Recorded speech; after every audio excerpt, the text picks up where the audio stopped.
Your good girl may get your man, but your bad girl will keep him. Hear me out. You're the type to do everything right. The house, the man, the babies, and still feel like something is missing. Like your life looks good on paper, but inside you feel kinda blah. Girl, same. I was that good girl to a T. Good mom, good partner, good everything. But my bedroom, dead. My body, numb. My vibe, depressed. I suffered with depression for quite some time and had a really tough time with postpartum. And the worst part, I thought there was something wrong with me. Tell me what's wrong with me. But I wasn't broken. I was just buried under a mountain of good girl BS. Since the beginning of time, women have been told, be a good daughter, be a good wife, be a good mom. And don't you dare talk about sexuality. It's bad, it's dirty, it's for him, not for you. Does any of this sound familiar? Let me know in the comments. I have yet to meet a single woman who doesn't hold any shame around their bodies, their sexuality, or their pleasure.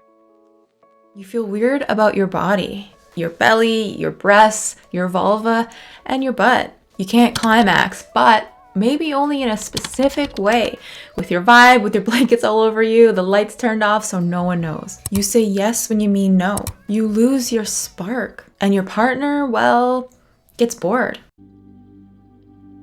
So here's what happened to my life. I checked all the boxes. Got the house, the family, stable career, and a man that checked off all the boxes too. And still, I felt invisible. I was touch-starved. Like, I was just going through the motions in everyday life. I was depressed. I had zero libido. And our bedroom? Like a haunted house. Where's the ghosts and the cobwebs? My man lost interest. And if I'm honest, so did I. Until one day I broke. Not in a dramatic way. Just quietly, something cracked open inside of me. And then I finally got honest with myself.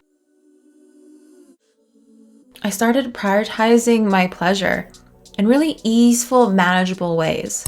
I decided to stop being that good girl. I decided to stop trying to be good. I started to be real.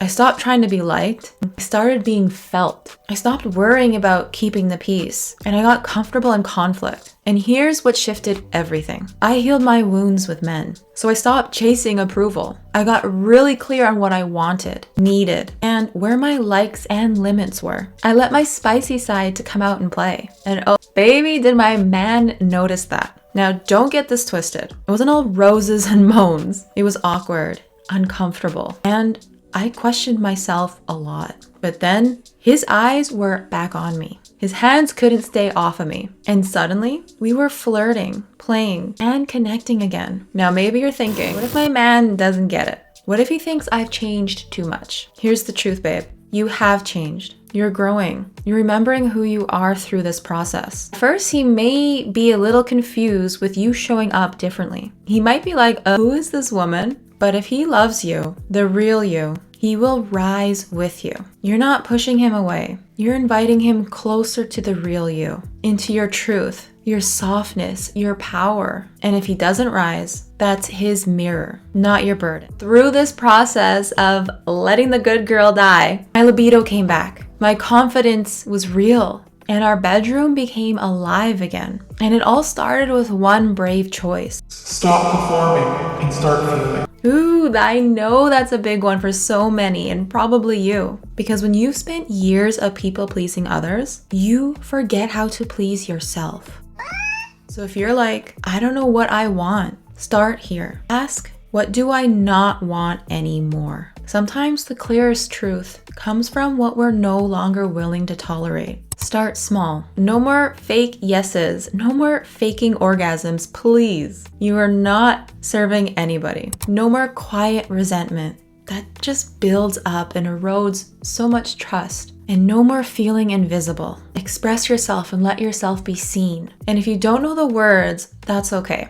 Drop in the comments where you think you're struggling the most. I'll also send you a free guide and leave it in the show notes that'll help you say what you really feel without sounding like a raging monster or a sad emoji. Here's the truth, babe. That shame, that guilt, it's not you. It's the conditioning that you were raised with. We were taught early that being sexy is bad, that pleasure is selfish, that our bodies, they're for someone else. But guess what? You were born with that fire. You were born to feel, move, express, and seduce. And when shame creeps in, say to her, thank you for trying to protect me, but I've got this now. You are not broken. You're just becoming you again. So no, this isn't about swinging on top of chandeliers.